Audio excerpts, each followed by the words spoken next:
Dapit hapon na, sa malawak na paradahan ng isang marangyang mall sa Makati.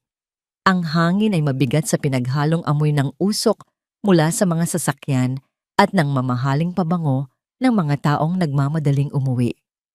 Para kay Richard, isang biyudong CEO, na ang buhay ay umiikot sa mga meeting at deadlines, ang lugar na ito ay isa lamang hadlang sa pagitan ng kanyang opisina at ng tahimik niyang penthouse. Sa edad na 43, nakamit na niya ang lahat ng material na bagay na pinapangarap ng karamihan, ngunit ang kapalit nito ay isang pusong manhid at isang kaluluwang pagod. Hawak ang kanyang Italianong leather na portfolio sa isang kamay at ang cellphone sa kabila. Mabilis ang mga hakbang ni Richard patungo sa kanyang makintab na itim na sasakyan. Bawat tapak ng kanyang sapatos na balat ay tila may bilang bawat segundo ay mahalaga. Isa na namang email ang pumasok, isang paalala mula sa kanyang assistant tungkol sa conference call kasama ang mga investor mula sa Singapore kinabukasan ng umaga. Mahigpit ang pagkakatikom ng kanyang panga. Ang buhay niya ay isang walang katapusang listahan ng mga bagay na dapat gawin, at sa listahang iyon, wala nang puwang para sa sarili niya o para sa alaala ng kanyang yumaong asawa. Nang halos abot na niya ang pinto ng kanyang kotse, isang boses bata ang pumunit sa ingay ng paligid. "Senyor, sandali po." Hindi niya ito pinansin sa una. Marahil ay isa lamang sa mga batang namamalimos na nakakalusot sa seguridad ng mall. Itinuloy niya ang paglalakad, ang isip ay nasa susunod ng hakbang ng kanyang araw. "Senyor, pakiusap, hintay." May kakaibang bigat at pagmamadali sa boses na yon, isang tunog na hindi karaniwan. Napilitan siyang huminto at lumingon. Ilang metro mula sa kanya ay nakatayo ang isang batang babae, marahil 6 na taong gulang. Ang kanyang damit ay isang kupas na bestidang rosas na halatang ilang beses nang pinaglumaan. Magulo ang kanyang buhok na nakatali ng padaskol-daskol at ang kanyang mga paa ay nakayapak, nababahiran ng dumi ng sementadong sahig. Humihingal siya, ang munting dibdib ay mabilis na tumataas baba na, para bang katatapos lang tumakbo sa isang karera para sa kanyang buhay.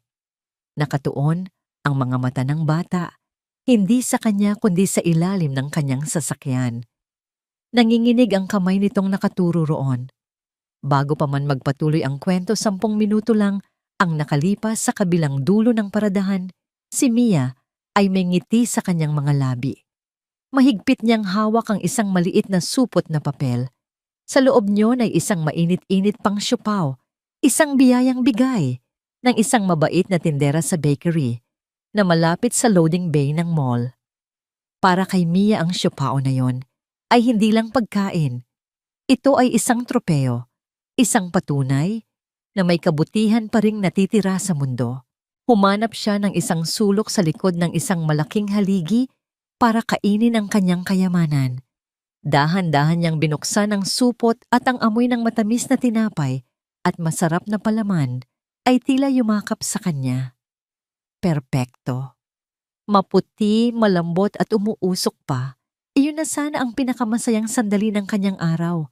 Ngunit ang kasiyahan ay madaling mawala. "Hoy Mia, may pagkain ka pala." Isang matinis na boses ang kanyang narinig. Lumingon siya at nakita ang 3 mas matatandang bata na tumatakbo palapit sa kanya. Kilala niya ang leader ng grupo, si Jax, isang 9 na taong gulang na kinatatakutan dahil sa hilig nitong mang-agaw ng anumang bagay na makita sa mga mas bata sa kanya. Isang malamig na takot ang gumapang sa puso ni Mia. Mabilis niyang isinara ang supot at niyakap ito ng mahigpit sa kanyang dibdib. Tumakbo siya. "Akin na yan. Pahingi lang kami." Sigaw ni Jax, ngunit alam ni Mia na ang pahingi ay nangangahulugang sa pilitang kukunin. Tumakbo siya nang walang lingon-likod, ang mga yapak niyang paa ay lumilikha ng mabilis na tunog sa mainit na semet.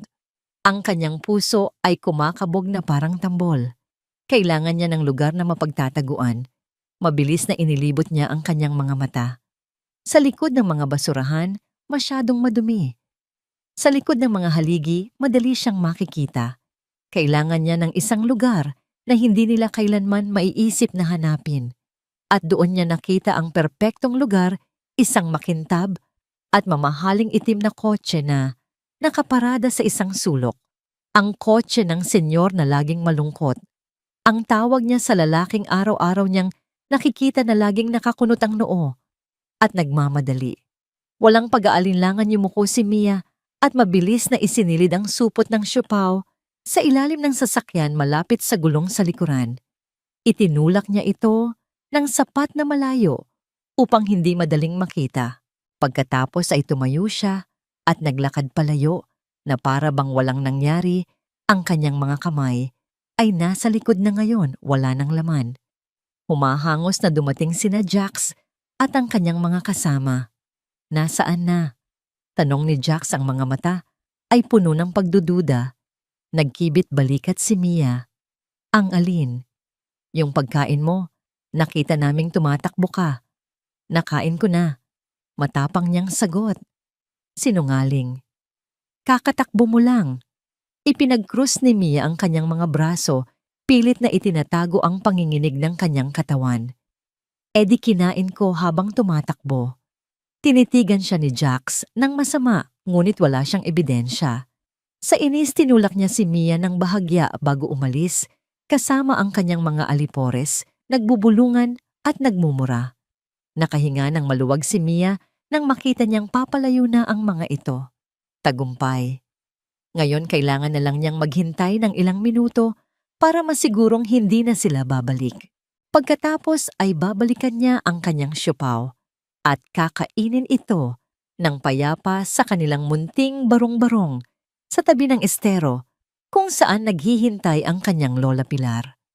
Naupo siya sa gilid ng daanan, ang mga mata ay nakabantay sa itim na kotse. Ilang sandali pa natanaw niya ito. Ang senyor na laging malungkot. Naglalakad ito ng mabilis gaya ng dati. Ang mga mata ay nakatutok sa cellphone, ang noo ay magkasalubong. Papunta ito mismo sa kotse, ang kotse kung saan nakatago ang kanyang siopaw.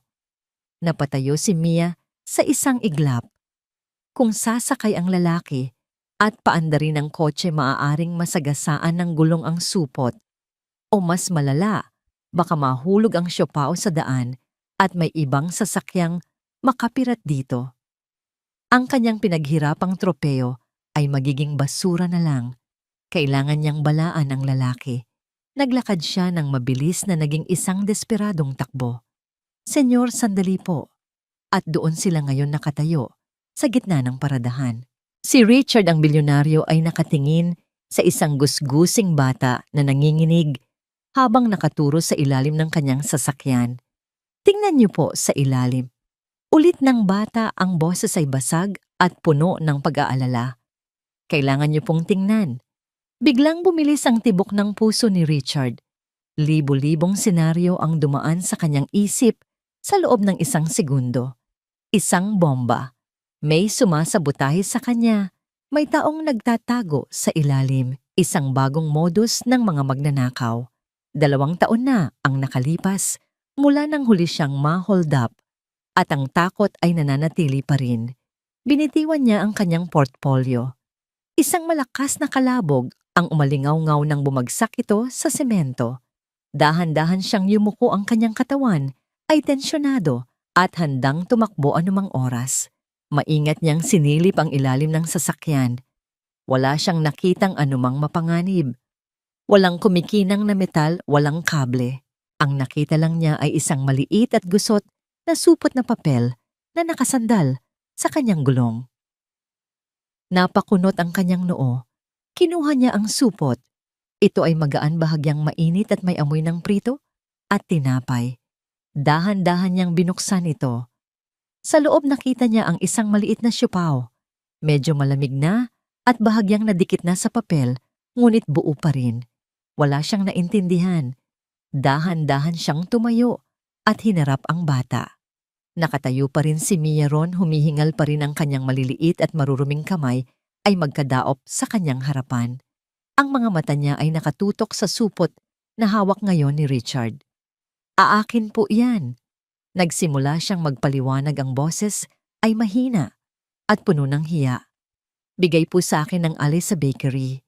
Pero nakita po ng mga malalaking bata, gusto po nilang kunin sa akin. Kaya po kinailangan kong itago ng mabilis para hindi po nila makita. Tinitigan ni Richard ang siopao pagkatapos ay ang bata at ibinalik ang tingin sa siopao. Isang buong kwento ng pag-asa, takot at kaligtasan ang nasa isang maliit na tinapay. Kaya dito mo itinago? Tanong niya, ang boses ay mas malumanay na ngayon. Tumango si Mia, ang tingin ay nasa sahig. Pasensya na po, senyor. Hindi ko po sinasadyang gamitin ang kotse nyo para pagtaguan ng gamit ko. Pero wala na po akong ibang maisip na lugar. Akala ko po, ligtas siya dyan hanggang sa umalis na sila. Isang kakaibang kirot ang naramdaman ni Richard sa kanyang dibdib. At bakit mo ako binabalaan? Tanong niya, ang boses ay bahagyang paos. Pwede mo namang hintayin na umalis ako at kunin mo ito pabalik. Iniangat ni Mia ang kanyang mga mata. Sa unang pagkakataon, direkta siyang tumingin kay Richard. Ang kanyang mga mata ay malaki, malinaw at puno ng isang klase ng katapatan na matagal nang hindi nakikita ni Richard sa mundo ng korporasyon. Kasi po, nagsalita siya ng may pag-aalinlangan, kapag pinaandar niyo po ang kotse, baka masagasaan o baka mahulog po sa daan at may ibang sasakyang makapirat. Natakot po akong masira. Isang mabigat na katahimikan ang bumalot sa kanilang dalawa. Ang ingay ng paradahan ay tila nawala. Tinitigan ni Richard ang siopao sa kanyang kamay, ang bata sa kanyang harapan, at ang paligid na puno ng mga taong abala sa sarili nilang mga mundo, mga taong hindi nakikita ang maliit na dramang nagaganap sa harapan nila. Kaya, ito ay sayo. Dahan-dahan niyang tanong. Opo. Halos pabulong na sagot ni Mia. Sa akin po. Sana. Tumigil siya, kinagat ang kanyang labi at muling tumingin sa sahig. Nagulat si Richard sa huling salita. Sana. Nag-ipon ng lakas ng loob si Mia. Muli siyang tumingin kay Richard. Ang kanyang ekspresyon ay seryoso, isang ekspresyon na hindi akma sa kanyang edad. Sa isang sandali, nawala ang imahe ng isang gusgusing bata. Ang nakita ni Richard ay isang taong may dignidad. Huminga siya ng malalim at sa sumunod na mga salita, ang mundo ni Richard ay huminto. Para sa inyo na lang po, sir. Sabi niya, iniaabot ang siopao pabalik kay Richard. Mukhang mas kailangan niyo kaysa sa akin. Napatanga si Richard. Sa loob ng ilang segundo, tila huminto ang pag-ikot ng kanyang mundo. Ang ingay ng mga busina, ang mga yabag, ng mga taong nagmamadali, ang malakas na tugtog mula sa loob ng mall, lahat ay naglaho. Ang tanging naririnig niya ay ang mga salitang binitiwan ng bata, mga salitang umaling-aungaw sa kanyang isipan na parang isang malakas na dagundong. Mukhang mas kailangan niyo kaysa sa akin. Tinitigan niya ang bata. Si Mia. Ang mga mata nito ay seryoso, walang bahid ng pagbibiro. Ang alok nito ay totoo, mula sa kaibuturan ng isang pusong hindi pa nadudungisan ng pag-iimbot ng mundo. Ito ang pinakaabsurdong sitwasyon na naranasan niya. Isang batang gutom na ang tanging yaman sa sandaling iyon ay isang piraso ng tinapay, ay iniaalok ito sa kanya. Isang lalaking ang halaga ng suot na relo ay sapat na para pakainin ang pamilya ng bata sa loob ng isang taon. Ano? Iyon lang ang salitang nagawa niyang isatinig. Ang kanyang boses ay garalgal, hindi niya halos makilala. Sabi ko po sa inyo na lang. Pag-uulit ni Mia, mas matatag na ngayon. Lagi po kasi kayong nandito at lagi pong malungkot ang mga mata ninyo. Baka po nagugutom din kayo. Isang malakas na sampal na hindi niya nakita ang tumama sa kanyang dibdib. Malungkot ang mga mata niya. Napansin niyo ng isang bata na hindi man lang niya kilala. Samantalang ang mga kasamahan niya sa trabaho, ang mga taong araw-araw niyang nakakasalamuha, ay walang ibang nakikita, kundi ang kanyang posisyon, ang kanyang pera, ang kanyang kapangyarihan. Ngunit ang batang ito, sa kanyang kawalang malay, ay nakita ang kanyang kaluluwa. Umiling si Richard dahan-dahang nagising mula sa pagkakatulala. Hindi, sa'yo yan. Pinaghirapan mong itago yan. Pero gusto ko pong ibigay sa inyo. Gate ni Mia. Isang matinding pagtatalo ang naganap sa isipan ni Richard.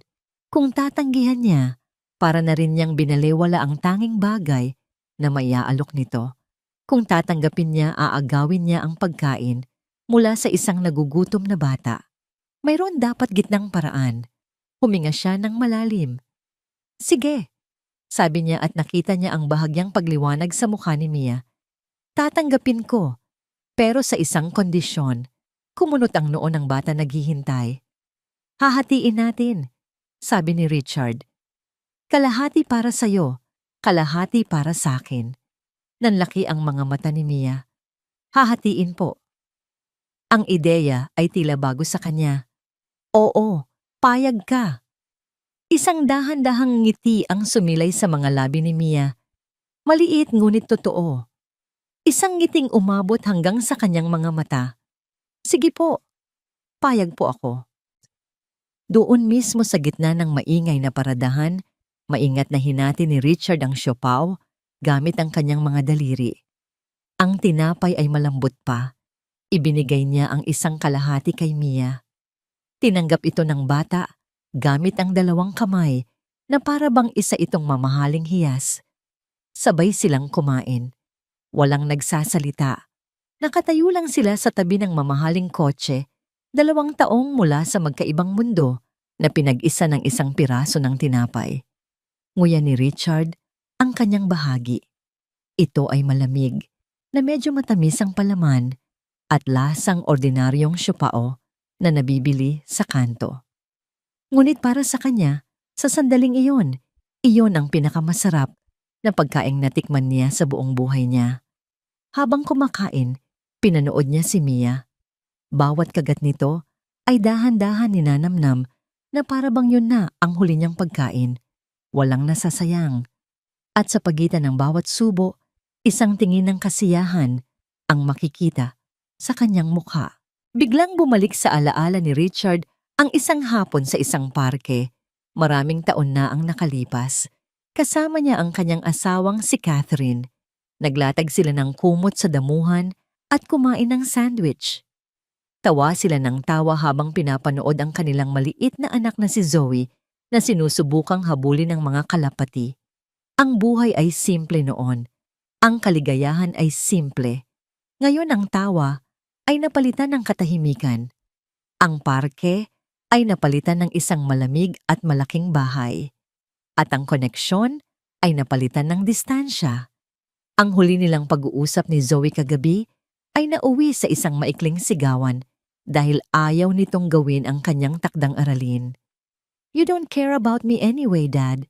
You only care about your work. Sigaw nito bago isinara ng malakas ang pinto ng kanyang kwarto.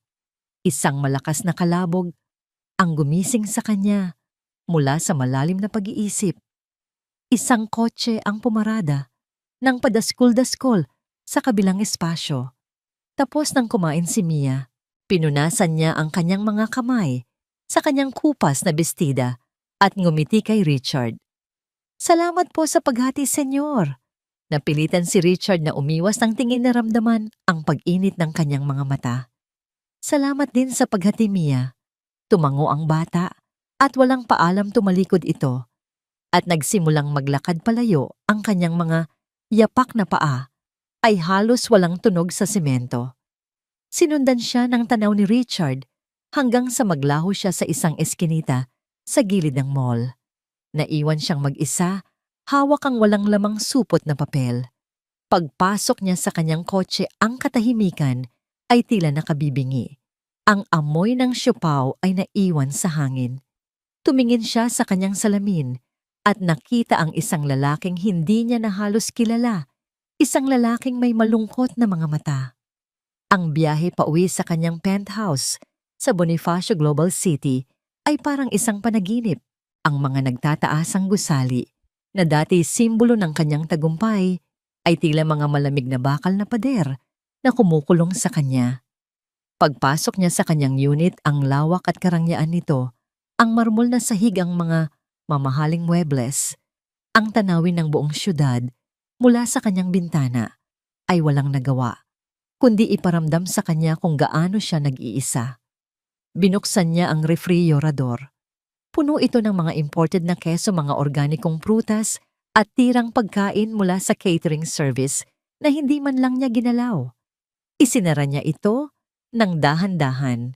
Naisip niya si Mia. Ano kaya ang kakainin nito mamayang gabi? Hindi siya nakatulog ng maayos. Ang imahe ng mga mata ni Mia at ang lasa ng siopaw ay paulit-ulit na bumabalik sa kanyang isipan. Kinabukasan, bago pumasok sa opisina, isang bagay na hindi niya karaniwang ginagawa ang kanyang ginawa. Huminto siya sa isang simpleng panaderya sa isang kanto. Ang amoy ng bagong lutong pandesal at mainit na kape ay sumalubong sa kanya. "Pabili po," sabi niya sa tindera. Bumili siya ng 6 na siopaw, isang supot ng pandesal at 2 bote ng juice. Nang ilagay ng tindera ang lahat sa isang malaking supot na papel, tinanong nito, "Para sa pamilya, sir." Nag-alinlangan si Richard. Para sa isang kaibigan.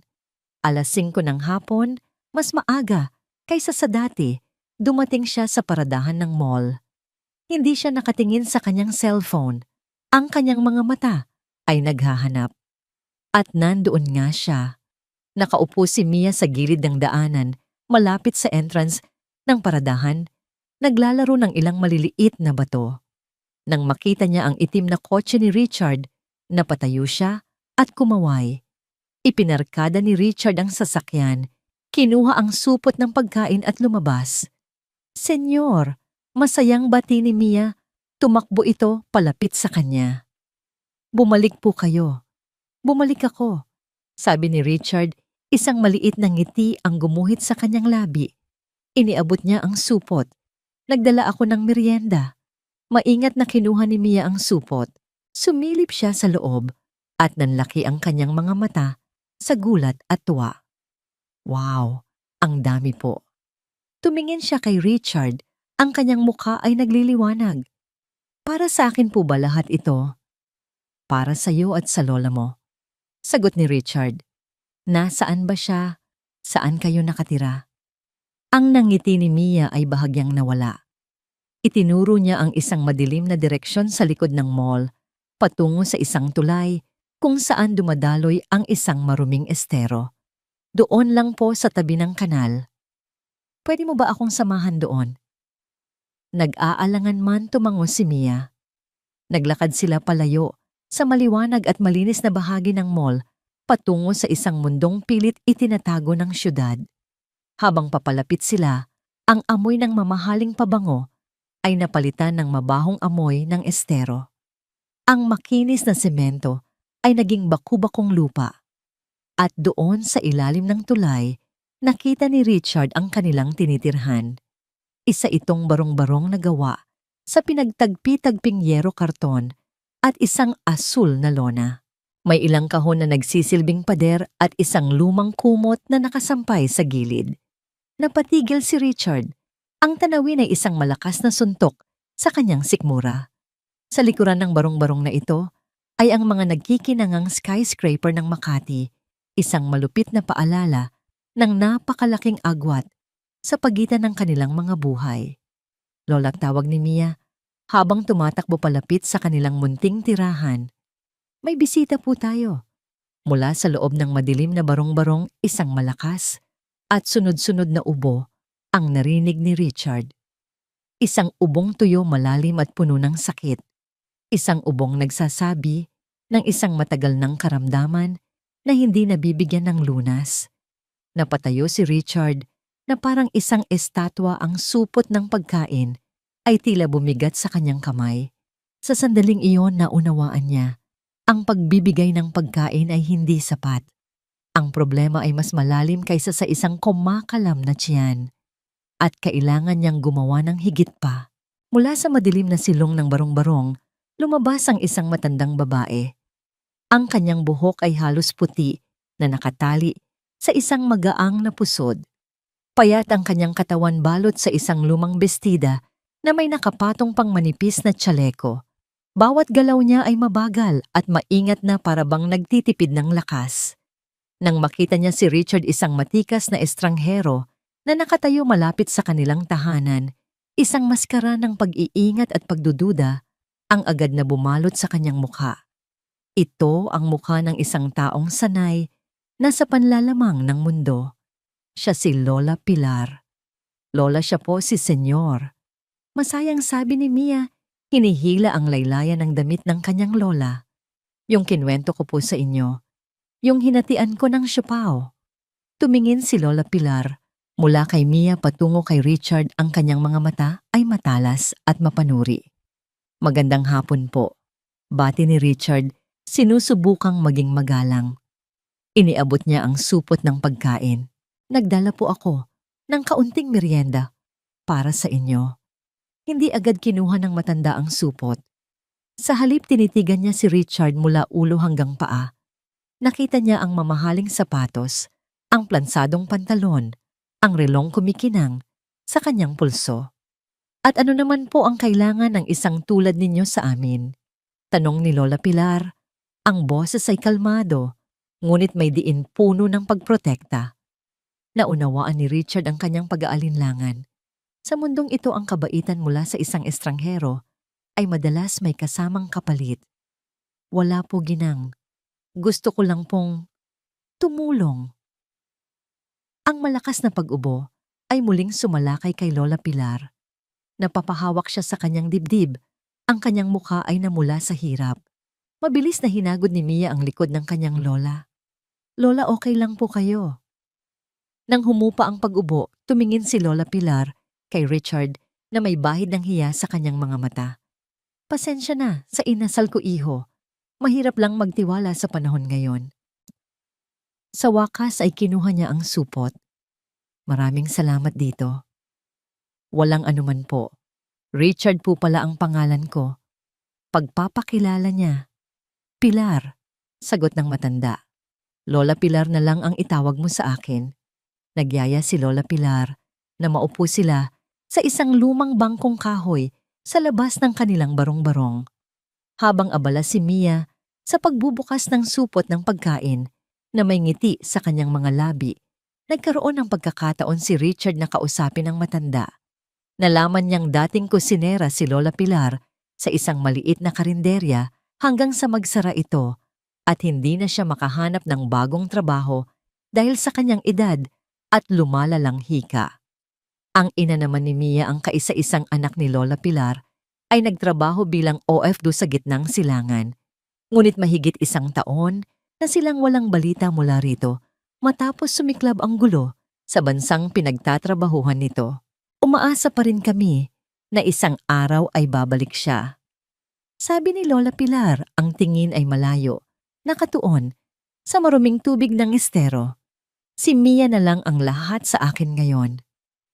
Habang nag-uusap sila, naramdaman ni Richard ang bigat ng kanilang pinagdadaanan.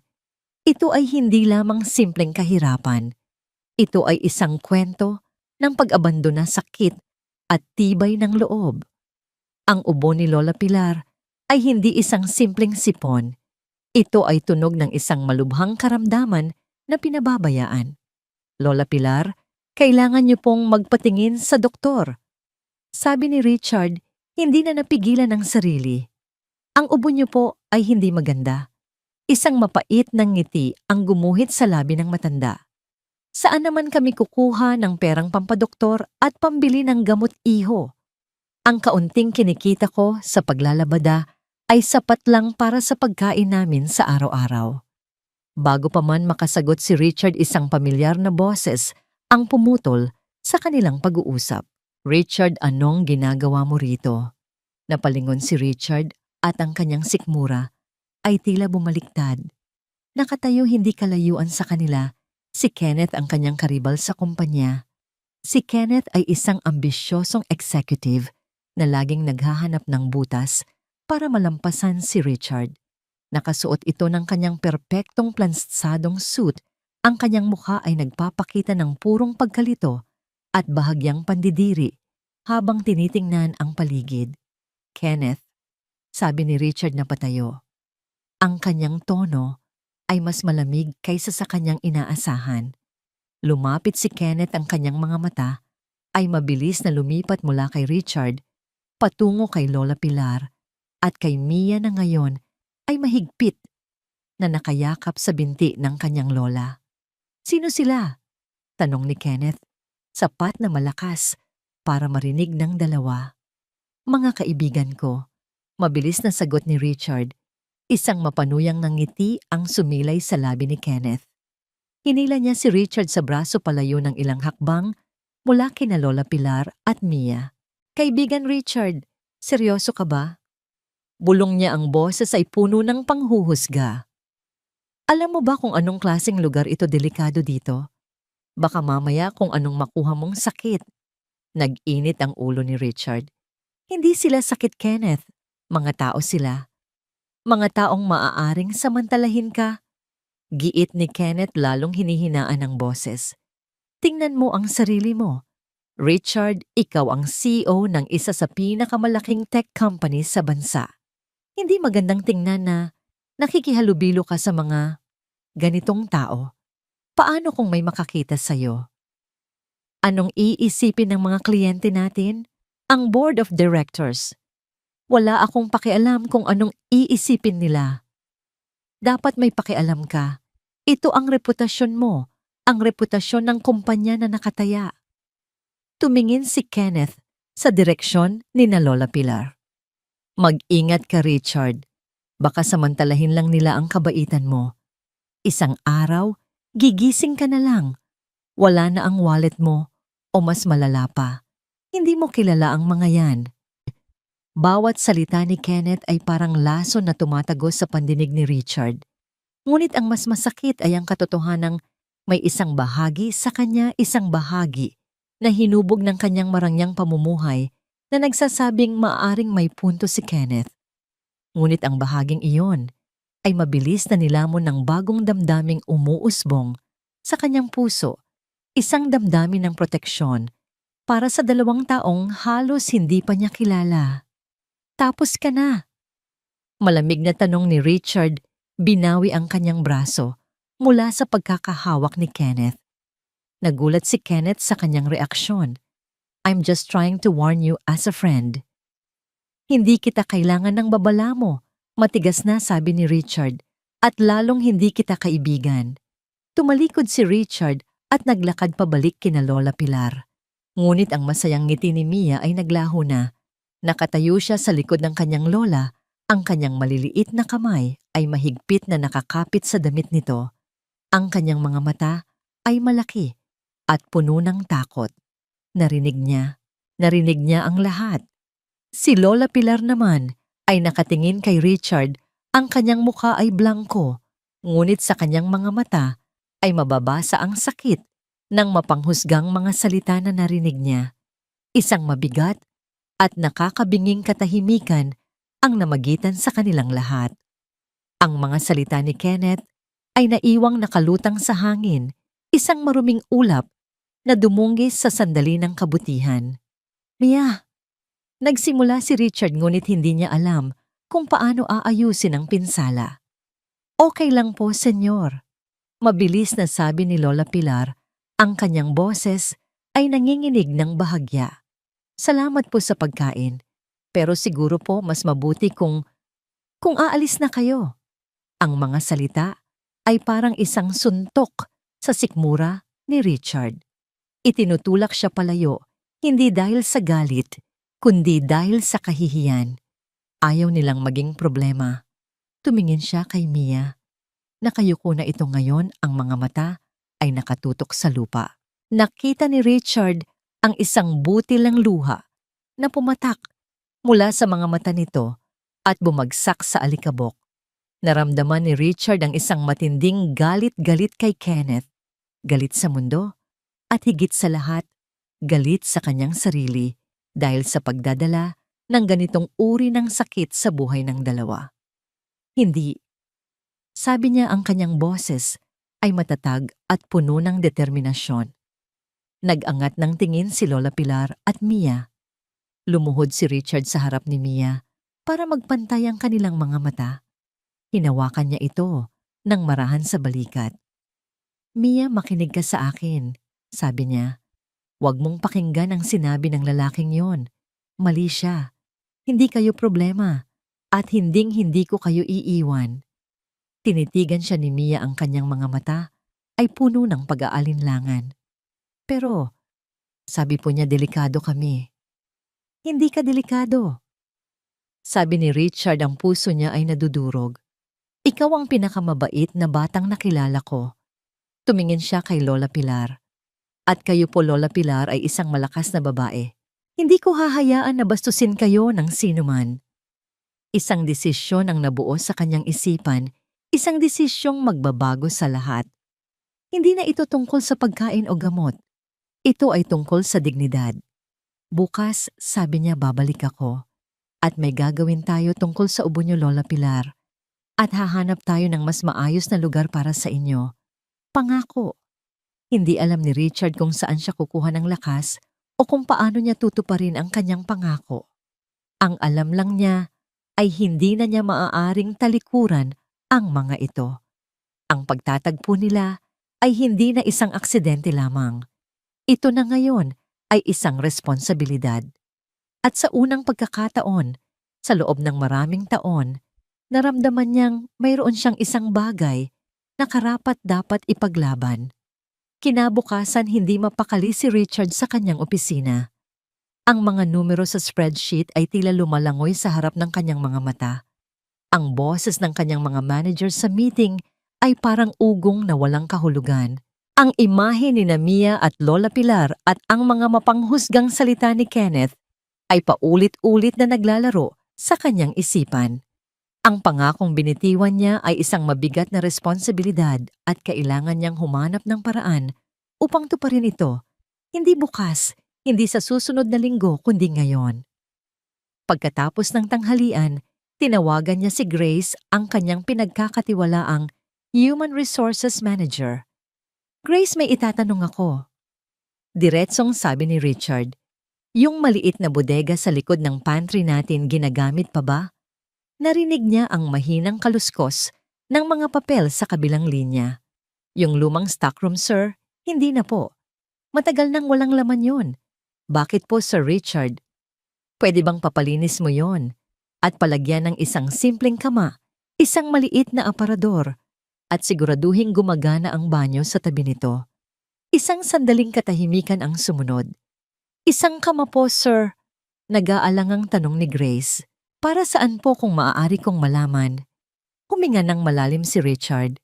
Ito na yon, ang unang hakbang. May balak akong kumuha ng bagong cook para sa pantry ng kumpanya at kailangan niya ng matutuluyan pansamantala. Isang bagong cook po. Nagulat si Grace. Pero sir, may catering service po tayo na. Alam ko, putol ni Richard, at pagod na ako sa pagkain nila. Gusto ko ng totoong pagkain, lutong bahay, at may kilala akong perpekto para sa trabaho. Ang boses niya ay pinalwalang puwang para sa pagtutol. Grace, asikasuhin mo na lang ang pinapagawa ko at ihanda mo ang isang standard employment contract para sa isang full-time na kusinera kasama lahat ng benepisyo. Ipadala mo sa email ko mamayang hapon. Masusunod po, sir, sagot ni Grace kahit nahalata sa kanyang boses ang pagkalito. Pagkababa ng telepono, naramdaman ni Richard ang isang kakaibang halo ng kaba at determinasyon. Nababaliw na ba siya? Magpapatira siya ng 2 estranghero sa gusali ng kanyang kumpanya. Ibibigay niya ang isang mahalagang trabaho sa isang taong nakilala lang niya sa ilalim ng isang tulay. Ang boses ni Kenneth ay bumalik sa kanyang isipan. Baka samantalahin lang nila ang kabaitan mo. Pinilig niya ang kanyang ulo para iwaksi ang pagdududa. Hindi. Nakita niya ang katapatan sa mga mata ni Mia. Nakita niya ang dignidad sa kabila ng hirap sa mukha ni Lola Pilar. Itataya niya ang lahat sa kanila. 3:00 ng hapon, mas maaga kaysa dati, umalis si Richard sa opisina. Dala niya ang employment contract na nakaimprinta sa isang malinis na papel at nakasilid sa isang folder. Pagdating niya sa estero, nadatnan niyang nag-iisa si Lola Pilar, naglalaban ng ilang damit sa isang lumang batya. Bawat pagkusot niya ay may kasamang hirap at ang kanyang paghinga ay mababaw. Lola Pilar, tawag ni Richard. Nag-angat ng tingin ng matanda. Ang gulat sa kanyang muka ay agad na napalitan ng pag-aalala. Sir Richard, anong ginagawa niyo rito? Si Mia po ba? Nasa eskwelahan pa. Hindi po si Mia ang sadya ko. Sagot ni Richard, lumapit siya. Kayo po. Kailangan po nating mag-usap. Pinunasan ni Lola Pilar ang kanyang mga kamay sa duster at naupo sa kanilang bangkong kahoy. Sumunod si Richard, inilapag ang folder sa pagitan nila. Lola Pilar. Nagsimula siya, pinipili ang kanyang mga salita. Sabi niyo po dati kayong kusinera. Tumango ang matanda. Oo, iho. Buong buhay ko yan ang trabaho ko. Magaling po ba kayong magluto ng lutong bahay adobo, sinigang kare-kare? Isang maliit na ngiti ang sumilay sa labi ni Lola Pilar. Abay, syempre. Yan ang mga paboritong lutuin sa akin ng aking yumaong asawa. Kung gayon, sabi ni Richard, binuksan niya ang folder at inilabas ang kontrata. May alok akong trabaho para sa inyo. Kinuha ni Lola Pilar ang papel, ang kanyang mga mata ay nanliit habang binabasa ang mga unang linya. Ano to, iho? Isa po yung kontrata. Gusto ko po kayong kunin bilang head cook ng pantry ng kumpanya ko. Buwanang sahod, may SSS PhilHealth at lahat ng benepisyo ayon sa batas. Nabitawan ni Lola Pilar ang papel. Napatingin siya kay Richard, ang kanyang bibig ay bahagyang nakabukas sa pagkabigla. Nagbibiro ka ba, iho? Ako isang matanda na at sakitin. Bakit ako? Dahil naniniwala po ako sa inyo. Matatag na sabi ni Richard. At dahil pagod na ako sa walang lasang pagkain sa opisina, sinubukan niyang magbiro para pagaanin ang tensyon. Pinulot ni Lola Pilar ang kontrata, ang kanyang mga kamay ay nanginginig. Binasa niya itong muli, ang kanyang mga mata ay lumuluha habang binabasa ang halaga ng sahod, isang halagang hindi niya kailanman kinita sa buong buhay niya. Pero, ang hika ko. Paano kung atakihin ako habang nagtatrabaho? Kasama po sa benepisyo ang health card. Makakapagpatingin na po kayo sa doktor at makakabili ng tamang gamot. At may isa pa pong kasama ang alok na ito. Huminga ng malalim si Richard. May isang maliit na kwarto sa likod ng opisina. Malinis, ligtas at may sariling banyo. Pwede po kayong tumira doon ni Mia nang walang bayad hanggat gusto ninyo. Sa puntong yun, hindi na napigilan ni Lola Pilar ang kanyang mga luha. Sunod-sunod itong pumatak sa kanyang mga pisngi, mga luhang naghuhugas sa lahat ng taon ng pagtitiis at kawalan ng pag-asa. Bakit? Bakit niyo po ito ginagawa? Halos pabulong niyang tanong. Dahil may utang na loob po ako sa apo ninyo. Sagot ni Richard, ang kanyang boses ay puno ng sinseridad. Tinuruan niya ako ng isang bagay na matagal ko nang kinalimutan, at ito po ang tanging paraan na alam ko para makapagpasalamat. Dumating si Mia mula sa eskwelahan, dala ang kanyang lumang bag. Nakita niya ang kanyang lolang umiiyak at si Richard na nakaupo sa tabi nito. Natakot siya. Lola, bakit po kayo umiiyak? May masama po bang nangyari? Umiling si Lola Pilar, hindi makapagsalita.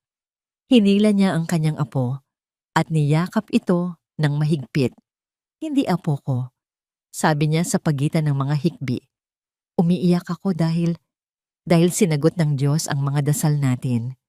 Ikinwento ni Lola Pilar kay Mia ang alok ni Richard. Habang nagsasalita ang matanda, unti-unting nanlaki ang mga mata ni Mia. Magkakaroon po tayo ng bahay? Tanong niya, hindi makapaniwala. Tumango si Richard. Isang maliit na kwarto, pero sa inyo yun. May kama po. Oo, may kama. At banyo. Totoong banyo po na may gripo. Oo, Mia. Totoong banyo. Napatalon si Mia sa tuwa. Niyakap niya ang kanyang lola, pagkatapos ay tumakbo siya at niyakap ang mga binti ni Richard. Salamat po, Senyor Richard. Senyor. Naramdaman ni Richard ang maliliit na braso ni Mia na nakayakap sa kanya at sa unang pagkakataon, sa loob ng maraming taon, naramdaman niya ang isang tunay at dalisay na koneksyon. Ang bigat sa kanyang dibdib na matagal na niyang dinadala ay tila gumaan. Nang gabing iyon, tinulungan ni Richard na mag-impake sina Lola Pilar at Mia. Ang lahat ng kanilang ari-arian sa mundo ay nagkasya sa 2 malaking supot ng basura at isang maliit na kahon. Habang paalis sila sa barong-barong, lumingon si Lola Pilar sa huling pagkakataon. May lungkot sa kanyang mga mata para sa lugar na nagsilbing kanilang kanlungan, ngunit may mas malaking pag-asa para sa kinabukasang naghihintay. Handa na po kami, iho. Sabi niya kay Richard, hawak ang kamay ni Mia. Sumakay sila sa makintab na itim na kotse ni Richard. Para kay Mia, ang pagsakay sa loob ay parang pagpasok sa isang spaceship. Ang lambot ng upuan, ang lamig ng aircon, ang tahimik na ugong ng makina, lahat ay bago at kamangha-mangha. Habang binabagtas nila ang mga kalsada ng Makati, palayo sa estero at patungo sa mga nagtataasang gusali, nakadungaw si Mia sa bintana. Ang kanyang mga mata ay kumikinang sa refleksyon ng libu-libong ilaw ng syudad. Para sa kanya iyon ay hindi lang mga ilaw. Iyon ay mga bituin na bumaba sa lupa, mga bituin na nagsasabing posible ang mga pangarap. At sa tabi niya tahimik na umiiyak si Lola Pilar, mga luha ng pasasalamat para sa isang alok na hindi lang nagbigay sa kanila ng trabaho at tirahan, kundi nagbigay din sa kanila ng isang bagong simula. Ang unang Lunes ni Lola Pilar sa opisina ay nagsimula bago pa man sumikat ang araw. Sa maliit at malinis na kwartong nagsisilbi na nilang tahanan, ang tanging maririnig ay ang mahinang tunog ng kanyang paghahanda at ang mahimbing na paghinga ni Mia na natutulog sa kama. Para kay Lola Pilar, ang bawat sulok ng kwartong yon, mula sa gumaganang ilaw hanggang sa gripo na may malinis na tubig, ay isang milagro. At ang milagrong yon ay kailangan niyang suklian ng sipag at pasasalamat. Pagpatak ng 7:00 ng umaga, isang bagong amoy ang nagsimulang gumapang sa mga pasilyo ng R&V Tech Solutions. Hindi ito ang karaniwang amoy ng kapeng bagong timpla, floor wax o air freshener. Ito ay isang amoy na pamilyar, mainit at nakakagutom. Ang amoy ng bawang at sibuyas na ginigisa sa mainit na mantika. Sa pantry na karaniwang tahimik tuwing umaga, si Lola Pilar ay kumikilos na parang isang general sa kanyang kusina. Ang kanyang mga kagamitan ay ang mga kaldero at kawali ng kumpanya, ngunit ang kanyang mga kamay ay may dalang mahika na natutunan niya sa loob ng maraming taon. Ang kanyang unang menu, adobong manok. Isang pagkaing simple, ngunit isang pagkaing sumasalamin sa puso ng bawat tahanang Pilipino. Nang magsimulang dumating ang mga empleyado, isa-isa silang napatigil sa kanilang paglalakad. Ano yung naamoy ko? Tanong ng isang accountant sa kanyang katabi. Parang adobo, parang luto ni nanay. Sagot ng isa, ang kanyang mga mata ay bahagyang nakapikit, habang nilalasap ang alaala na dala ng amoy. Ang usapan ay mabilis na kumalat. Pagdating ng 12:00 ng tanghali, ang karaniwang pila para sa microwave oven ay napalitan ng isang mahabang pila ng mga empleyadong may dalang plato. Lahat ay nakaturo sa malaking kaldero kung saan naghihintay ang adobong gawa ni Lola Pilar. Ang mga tray ng pagkain mula sa catering service ay naiwang halos hindi nagagalaw sa isang sulok.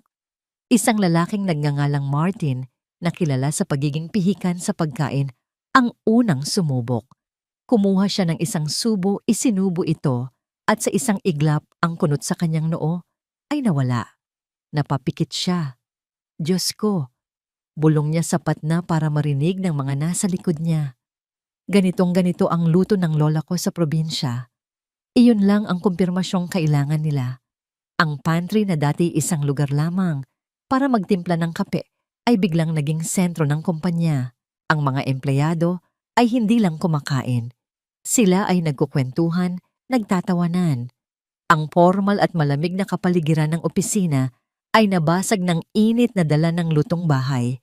Habang nangyayari ang lahat ng ito, si Richard ay nasa ibang misyon. Personal niyang hinatid si Mia sa isang pampublikong paaralan na ilang kanto lang ang layo mula sa opisina. Nakasuot si Mia ng kanyang bagong uniforme, isang puting blusa at asul na paldana. Medyo maluwag pa sa kanya, ngunit dala niya ito ng may malaking karangalan. Ang kanyang lumang bag ay napalitan ng isang bago na may larawan ng isang prinsesa. Kinakabahan ka ba? Tanong ni Richard habang naglalakad sila papasok sa gate ng eskwelahan. Umiling si Mia, ngunit mahigpit ang hawak niya sa kamay ni Richard. Hindi po. Excited po ako. Nang iwan niya si Mia, sa classroom nito, pinanood ni Richard ang bata na dahan-dahang humanap ng kanyang upuan. Nakita niya kung paano nito hinaplos ang makinis na ibabaw ng desk na para bang isa itong kayamanan. Isang kirot ang naramdaman ni Richard, isang halo ng saya para kay Mia at lungkot para sa sarili niyang anak na si Zoe na ang tanging reklamo sa mamahaling pribadong paaralan nito ay ang mabagal na wifi. Pagbalik ni Richard sa opisina, sinalubong siya ng isang hindi pangkaraniwang tanawin ng kanyang mga empleyado ay masaya. Masaya sila habang kumakain. Pinuntahan niya ang pantry at nakita niya si Lola Pilar na abala sa pagsasalin ng kanin. Napangiti si Lola Pilar nang makita siya. Sir Richard, kumain na po kayo. Sa unang pagkakataon sa loob ng maraming taon, hindi kumain si Richard sa kanyang executive office. Kumuha siya ng plato, pumila kasama ng iba at naupo sa isang mesa kasama ang kanyang mga staff.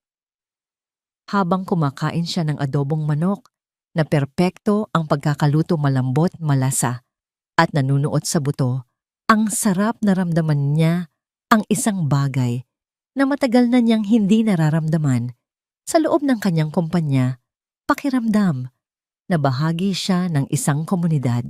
Ang sarap, di ba, sir? Sabi ni Martin na nakaupo sa tapat niya. Tumango si Richard. Ang sarap. At sa mga simpleng salitang yon, ang pader sa pagitan ng CEO at ng kanyang mga empleyado ay tila gumuho ng kaunti. Pagdating ng 4:00 ng hapon, bumalik si Mia mula sa eskwelahan, ang kanyang muka ay puno ng sigla. Dumiretso siya sa pantry.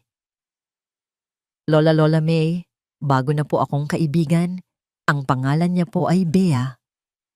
Masayang kwento niya habang niyayakap ang kanyang lola. Ang kwarto sa likod ng pantry ay unti-unti nang nagiging isang tunay na tahanan. Mayroon na itong kurtinang kulay rosas na pinili ni Mia. Ang mga drawing niya mula sa eskwelahan ay nakadikit na sa pader. At gabi-gabi bago matulog, binabasahan siya ni Lola Pilar ng mga kwento mula sa mga librong ibinigay ni Richard. Isang Biyernes ng hapon, habang nag-aayos na ang karamihan, para umuwi na abutan ni Richard si Mia sa pantry na gumagawa ng kanyang takdang aralin. Nahihirapan ito sa isang math problem. Kailangan mo ng tulong. Alok ni Richard. Tumango si Mia. Naupo si Richard sa tabi niya at tinuruan siya ng may pasensya. Pagkatapos ng math, ipinakita ni Richard ang isang laro sa kanyang tablet. Tawa sila ng tawa habang sinusubukang talunin ni Mia ang score ni Richard. Sa mga sandaling iyon, hindi siya ang CEO ng isang malaking kumpanya. Siya ay isang kaibigan, isang ama. Totoo at dalisay ang kanyang tawa, isang tunog na matagal nang hindi naririnig sa loob ng gusaling iyon o kahit sa sarili niyang bahay. Sa gitna ng kanilang kasiyahan, nagring ang personal na cellphone ni Richard. Nakita niya ang pangalan sa screen, Zoe. Napatigil siya sa pagtawa.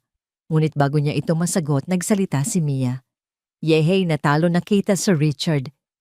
Napatingin si Richard sa score pagkatapos ay sa nagliliwanag na mukha ni Mia. Isang ngiti ang bumalik sa kanyang labi. Hinayaan niyang magpatuloy sa pagring ang telepono.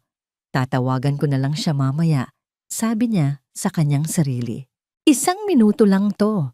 Ngunit ang 1 minuto ay naging 5 pagkatapos ay 10. Nang sa wakas ay maalala niya ang tawag, kinuha niya ang telepono at sinubukang tawagan pabalik si Zoe. Ngunit hindi na ito sumasagot. Nagring lang ito, nang nagring hanggang sa mapunta sa voicemail. Sa isang marangyang kwarto, sa isang subdivision, sa kabilang bahagi ng syudad, ibinagsak ni Zoe ang kanyang telepono sa kama. Nangingilid ang kanyang mga luha. Ang kailangan lang niya ay tulong para sa kanyang science project na kailangan na kinabukasan. Tinawagan niya ang tanging taong makakatulong sa kanya.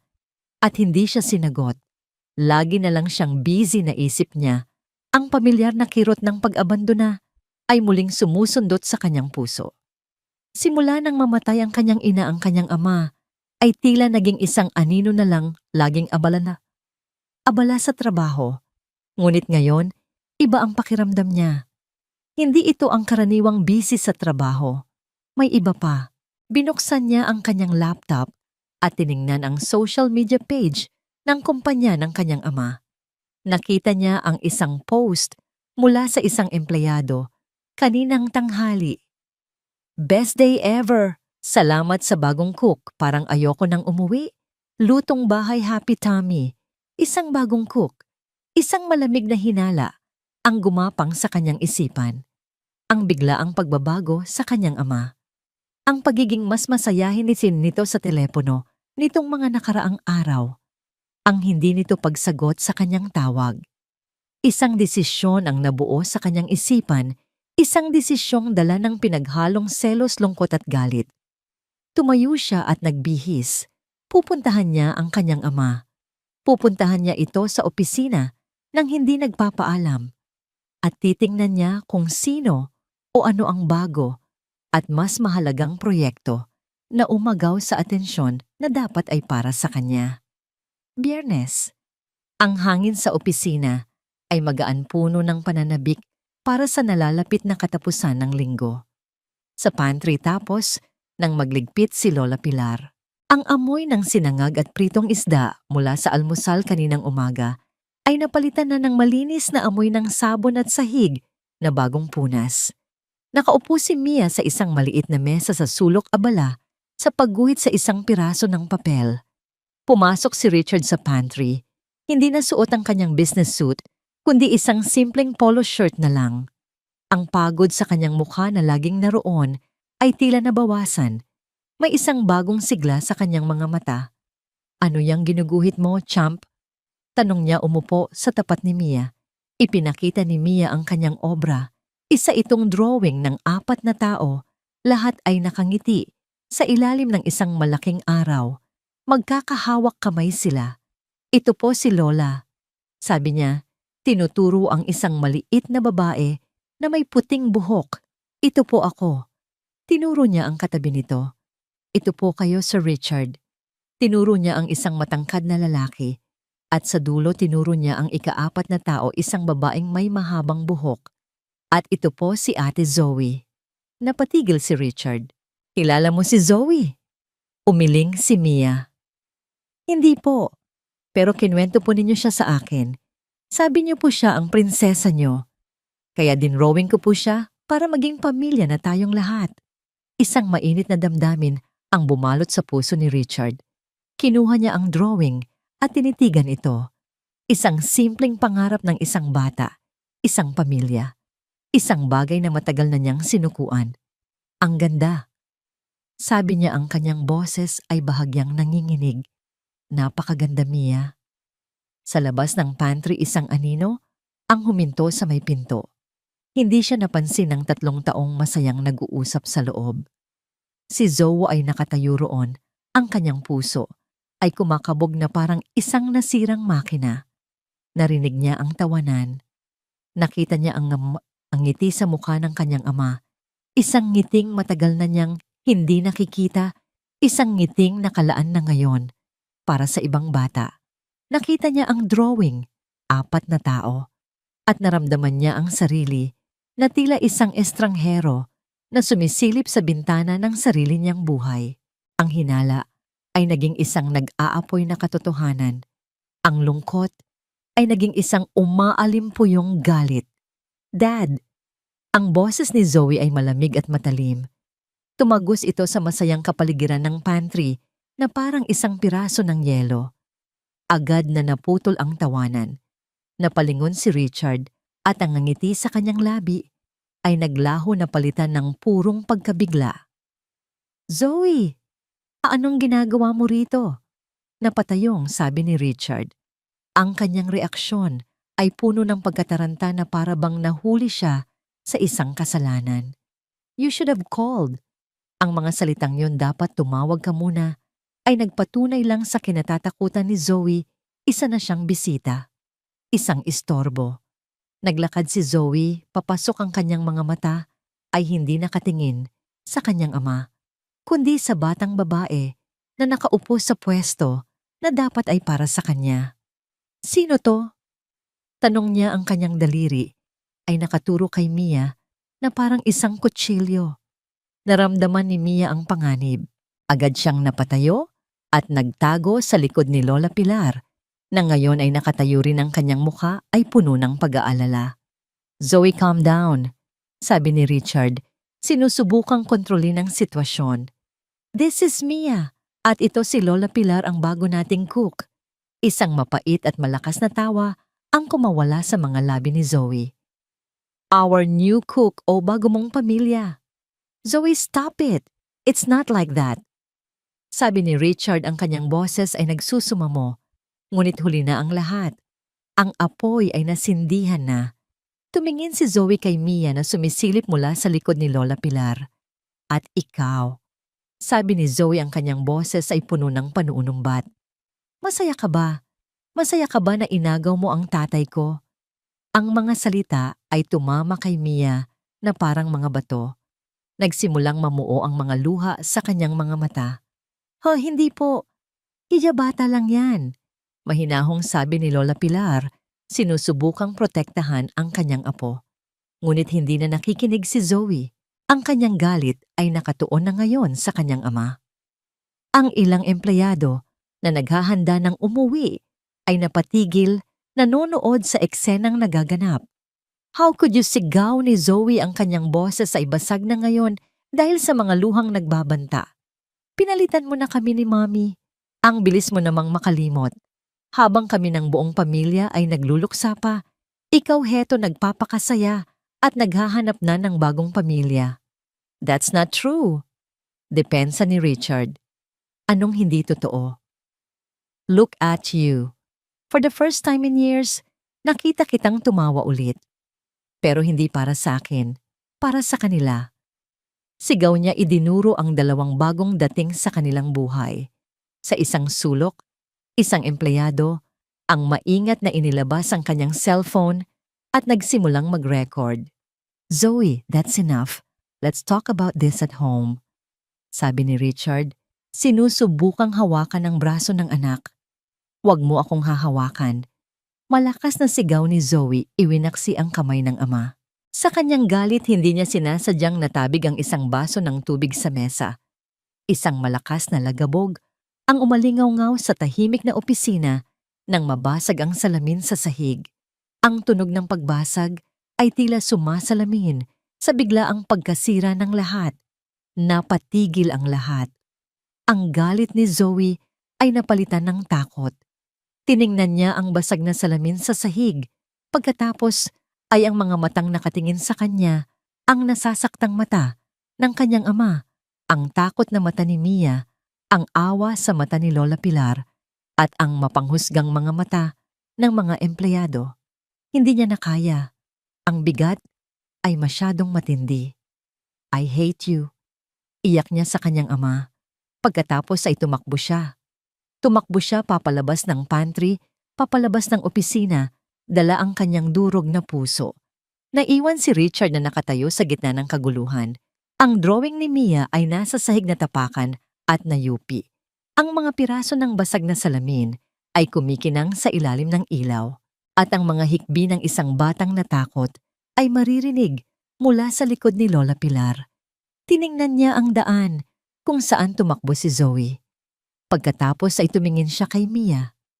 Ang kanyang nakaraan at ang kanyang kasalukuyan ay nagbabanggaan sa isang mapaminsalang paraan.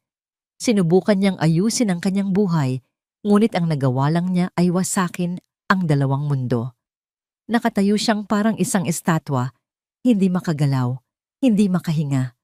Ang tanging tanong na umuulit-ulit sa kanyang isipan ay isang bulong ng kawalan ng pag-asa. Anong nagawa ko? Ang katahimikan na sumunod sa pag-alis ni Zoe ay mas nakabibingi kaysa sa kanyang mga sigaw. Ang pantry ay tila isang entablado. Matapos ang isang trahedya, ang mga aktor ay nanigas sa kani-kanilang pwesto. Ang mga props ay nagkalat at ang hangin ay mabigat sa mga emosyong hindi masambit. Nakatayo pa rin si Richard sa gitna, ang kanyang mga kamay ay nakababa sa kanyang tagiliran, walang lakas. Ang isipan niya ay isang blangkong pader. Nais niyang tumakbo sundan ng kanyang anak. Ngunit ang kanyang mga paa ay tila nakabaon sa sahig na semento. Isang bahagi niya ang gustong ayusin ang nasira niyang relasyon kay Zoe, ngunit ang isa pang bahagi ay nakakaramdam ng matinding responsibilidad sa dalawang taong nadamay sa gulo na hindi naman nila ginusto. Si Lola Pilar ang unang kumilos. Ang kanyang mukha ay kalmado, ngunit ang kanyang mga mata ay puno ng pag-unawa na tanging ang mga taong dumaan na sa maraming pagsubok ang mayroon. Walang salita, kumuha siya ng walis at dustpan mula sa isang sulok at dahan-dahang sinimulang walisin ang mga piraso ng basag na salamin. Ang bawat walis niya ay isang kilos ng pag-aayos, hindi lang ng sahig kundi ng nasirang kapayapaan. Niyakap niya si Mia na patuloy pa rin sa tahimik na pag-iyak. "Shh, Apo, tahan na," bulong niya. Walang may kasalanan dito. Ngunit si Mia ay umiling. Nag-angat siya ng tingin kay Richard. Ang kanyang mga mata ay basang-basa at puno ng tanong. "Kasalanan ko po ba, Sir Richard?" Yung tanong niya, ang kanyang boses ay nanginginig. "Dahil po ba sa amin nag-away po kayo?" Ang tanong na yon ang tuluyang gumising kay Richard mula sa kanyang pagkakatulala.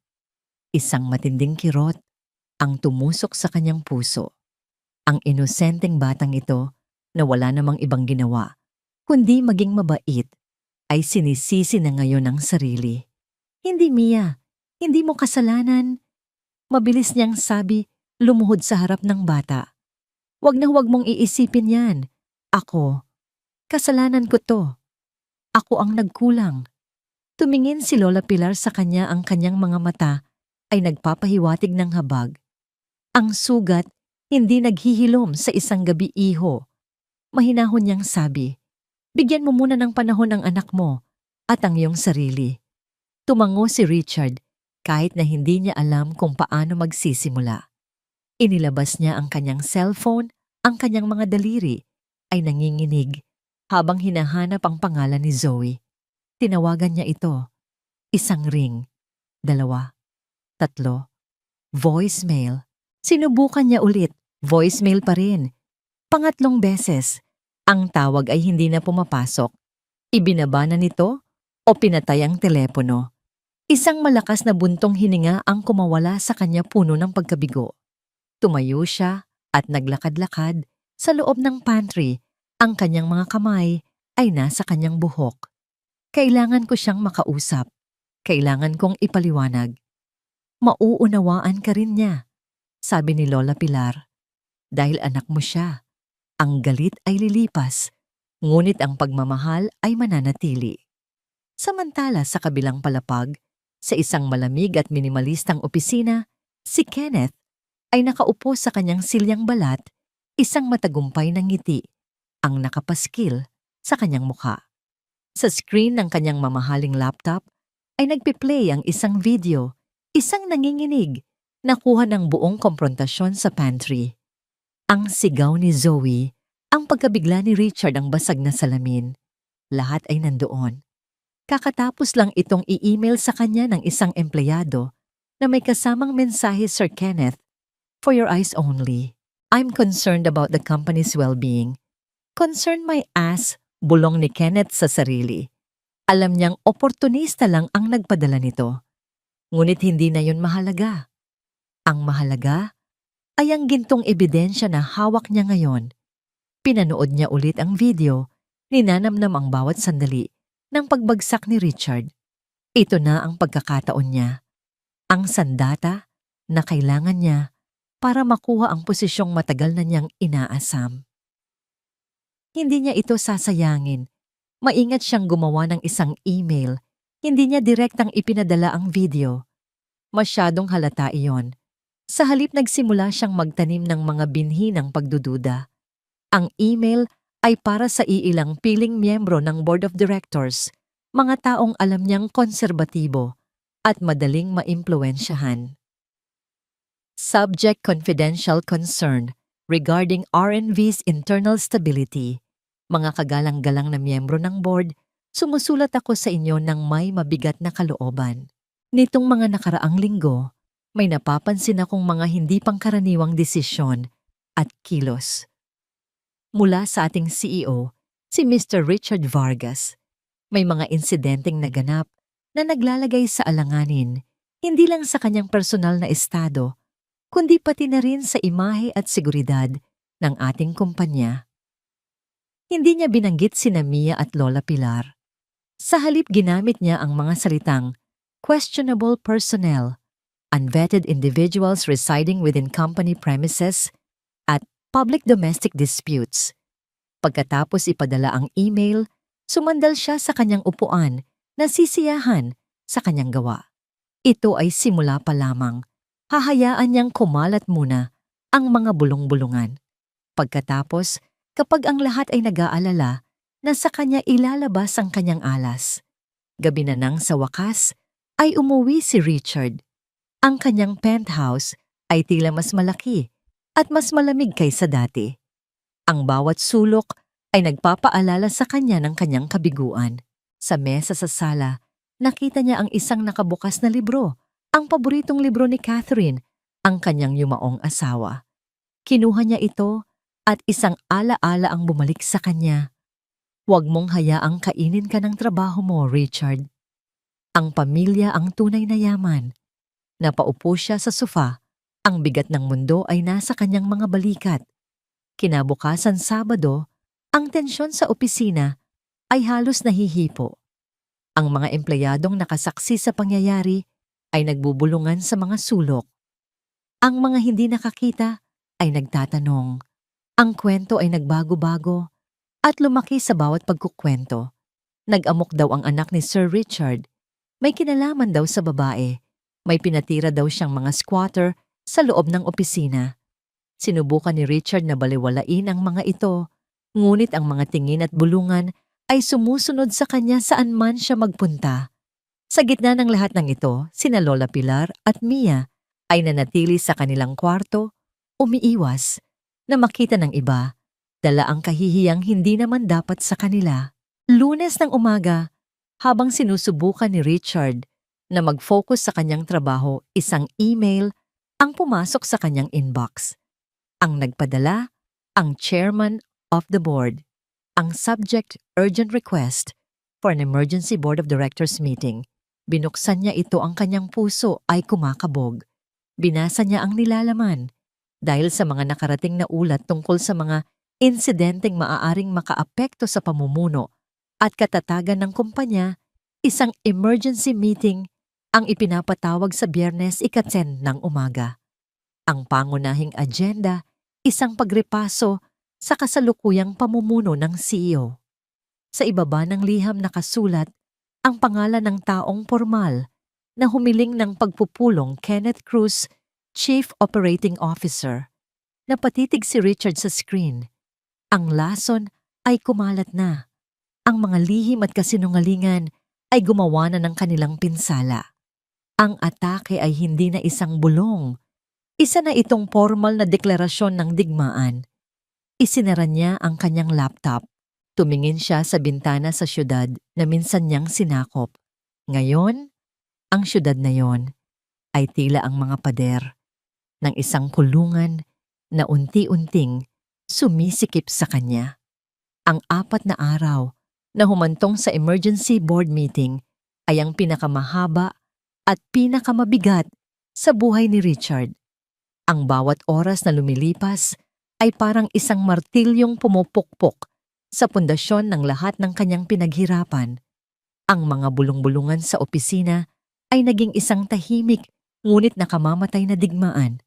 Ang mga kaalyado niya dati ay umiiwas na ngayon sa kanyang tingin. Ang mga ngiti ay naging pilit. Ang buong kumpanya na itinayo niya ay tila nagiging isang kampo ng kaaway. Si Kenneth naman ay parang isang hari na naghihintay ng kanyang koronasyon. Naglalakad siya sa mga pasilyo na may bagong kumpiyansa, ang kanyang mga ngiti ay puno ng pagwawagi. Hindi na niya kailangang magsalita. Ang mga alingas-ngas na pinakawalan niya ay gumagawa na ng trabaho para sa kanya. Gabi-gabi umuuwi si Richard sa isang tahimik na bahay, dala ang bigat ng kanyang mga problema. Sinusubukan niyang tawagan si Zoe, ngunit diretso pa rin ito sa voicemail. Nag-iwan siya ng hindi mabilang na mensahe, bawat isa ay mas desperado kaysa sa nauna. "Zoe anak, please. Kausapin mo ako." "I'm sorry Zoe. I messed up. Let me fix this." "I miss you, princess. Please call your dad." Walang sagot. Ang katahimikan mula sa kanyang anak ay mas masakit pa kaysa sa lahat ng paninira ni Kenneth. Isang gabi Miyerkules, 2 araw, bago ang pagpupulong, hindi na umuwi si Richard. Nanatili siya sa kanyang opisina, nakaupo sa dilim, pinapalibutan ng mga kumikinang na ilaw ng syudad sa labas. Tinitingnan niya ang kanyang mga pagpipilian. Ang unang landas ay ang landas na alam niya, ang landas ng pakikipaglaban. Kaya niyang gawin iyon. Mayroon siyang sariling mga alas laban kay Kenneth, mga record ng mga proyektong may kaduda-dudang gastos, mga testimonya ng mga empleyadong inabuso nito. Kaya niyang gawing isang maruming labanan ang board meeting. Kaya niyang sirain si Kenneth bago pa man siya masira nito. Ito ang gagawin ng lumang Richard. Ngunit habang iniisip niya ito, isang pakiramdam ng pagod at pagkasuya ang bumalot sa kanya. Kung gagawin niya iyon, ano ang pinagkaiba niya kay Kenneth? Babalik lang siya sa pagiging isang taong handang gawin ang lahat para sa kapangyarihan, ang mismong pagkatao na sinisikap niyang iwanan. Napatayo siya at naglakad patungo sa pantry, tahimik at madilim na roon. Ngunit nang dumaan siya sa kwarto sa likod, nakita niyang bahagyang nakabukas ang pinto. May mahinang ilaw mula sa loob. Sumilip siya. Nakita niya si Lola Pilar na nakaupo sa gilid ng kama. Hawak ang isang lumang rosaryo, ang kanyang mga labi ay bumubulong ng mga dasal. Si Mia ay mahimbing nang natutulog sa tabi niya. Kumatok si Richard ng marahan. Nag-angat ng tingin si Lola Pilar. Ang kanyang mukha ay nagpapakita ng pag-aalala. "Hindi ka pa umuuwi, iho?" "Hindi po ako makatulog." Aminado ni Richard, pumasok sa kwarto. "Malapit na po ang pagpupulong." Tumango si Lola Pilar. "Narinig ko ang mga usapan. Ipinagdarasal ko na maging maayos ang lahat." Umupo si Richard sa isang maliit na silyang kahoy sa sulok. "Hindi ko po alam ang gagawin ko, Lola Pilar. Pwede ko siyang labanan. Pwede kong gamitin ang mga lihim niya laban sa kanya. Pero parang mali." Tinitigan siya ni Lola Pilar. Ang kanyang mga mata ay puno ng karunungang hindi natututunan sa mga business school. "Iho, ang putik ay hindi nililinis ng kapwa putik." Mahinahon niyang sabi, "Kapag sinubukan mong tapakan ng isang tao para iligtas ang sarili mo, pareho lang kayong lulubog. Pero kung hindi ko gagawin, yun matatalo ako. Mawawala sa akin ang lahat." "Ano ba ang lahat, Richard?" tanong ng matanda. "Ang kumpanya, ang posisyon, o ang pagkatao mo?" Huminga siya ng malalim. "Sa tagal ko nang nabubuhay sa mundong ito, natutunan ko na ang tunay na lakas ay hindi nakikita sa kung paano ka lumaban, kundi sa kung paano ka nananatiling totoo sa iyong sarili kahit na ang buong mundo ay laban sa iyo. Ang mga salita ni Lola Pilar ay simple, ngunit tumagos sa kaibuturan ng kaluluwa ni Richard. Putik, pagkatao, katotohanan. Iyon ang mga bagay na nakalimutan niya sa kanyang pag-akyat sa tagumpay. Nagpasalamat siya sa matanda at bumalik sa kanyang opisina. Ngunit sa pagkakataong ito, hindi na siya umupo sa kanyang CEO chair. Lumabas siya ng gusali, sumakay sa kanyang kotse, at nagmaneho ng walang tiyak na direksyon hanggang sa dinala siya ng kanyang mga gulong sa isang pamilyar na lugar, ang subdivision, kung saan nakatira si Zoe kasama ang kanyang lola sa panig ng ina. Ipinarkada niya ang kotse sa tapat ng bahay. Ang mga ilaw sa loob ay patay na, maliban sa isang maliit na ilaw sa bintana ng kwarto ni Zoe. Ayaw niyang kumatok. Ayaw niyang pilitin ang sarili. Alam niyang lalo lang itong ikagagalit ni Zoe. Sa halip lumabas siya ng kotse at naupo sa bangketa sa kabilang kalsada, nakatingin sa bintana ng kanyang anak. Doon siya naupo sa loob ng 1 oras, pagkatapos ay 2 sa ilalim ng malamig na liwanag ng mga poste ng ilaw. Sa loob ng kwarto, hindi makatulog si Zoe. Narinig niya ang paghinto ng isang pamilyar na sasakyan. Sumilip siya sa bintana at nakita ang kanyang ama. Nakaupo lang ito roon, mag-isa sa dilim, nakatingin sa kanyang bintana. Isang bahagi niya ang gustong bumaba at sigawan ito. Ngunit ang isa pang bahagi ay nakaramdam ng isang matinding kirot ng awa. Hindi niya pa kailanman nakita ang kanyang ama na ganoon mukhang talunan nag-iisa at nawawala. Hindi bumaba si Zoe, ngunit hindi rin siya bumalik sa kanyang kama. Nanatili siyang nakatayo sa tabi ng bintana, nakatago sa likod ng kurtina, pinapanood ang anino ng kanyang ama sa kabilang kalsada. Pagkatapos ng halos 3 oras na pananahimik, kinuha ni Richard ang kanyang telepono. Hindi para tumawag, kundi para mag-iwan ng isang voice message. Alam niyang maaaring hindi ito pakinggan ni Zoe, ngunit kailangan niyang sabihin ito. Huminga siya nang malalim inipon ang lahat ng katotohanan na matagal na niyang itinatago sa kanyang sarili. Zoe, princess, ako to. Nagsimula siya, ang kanyang boses ay mahina at basag. Alam kong galit ka at karapatan mong magalit. Hindi ako tumawag para magpaliwanag o para ipagtanggol ang sarili ko. Tumawag ako para humingi ng tawad. Isang mahabang katahimikan. Sorry anak. Sorry kung naging abala ako palagi. Sorry kung ang lagi kong dahilan ay para sa kinabukasan mo.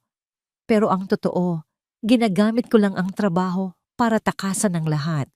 Tinakasan ko ang lungkot. Tinakasan ko ang alaala ng mami mo. At ang pinakamasakit sa lahat, tinakasan kita. Isang luha ang pumatak mula sa kanyang mga mata. Wala kang kasalanan sa nangyari sa opisina. Sina Lola Pilar at Mia, mabubuting tao sila. Pero hindi yun ang issue. Ang issue ay ako. Ako ang nagkulang. Ako ang naging duwag na harapin ang sarili kong sakit, kaya hinayaan kong lumayo ang loob ko sa'yo, ang nag-iisang tao na pinakamahalaga sa akin sa buong mundo. Sa loob ng kwarto napahawak si Zoe. Sa kanyang bibig, pinipigilan ang sariling hikbi. Bawat salita ng kanyang ama ay tumatagos sa pader ng galit na itinayo niya sa paligid ng kanyang puso. Hindi ko alam kung anong mangyayari sa Biyernes. Pagpapatuloy ni Richard. Maaring mawala sa akin ang kumpanya. At kung mangyari man yon, siguro nararapat lang sa akin. Pero may isang bagay na hindi ko kayang mawala. At ikaw yon, Zoe. Hindi ko kayang mawala ka ulit. Hindi na ako lalaban ng marumi. Sabi niya, mas para sa sarili kaysa kay Zoe. Gagawin ko kung ano ang tama. At haharapin ko ang anumang kahihinatnan.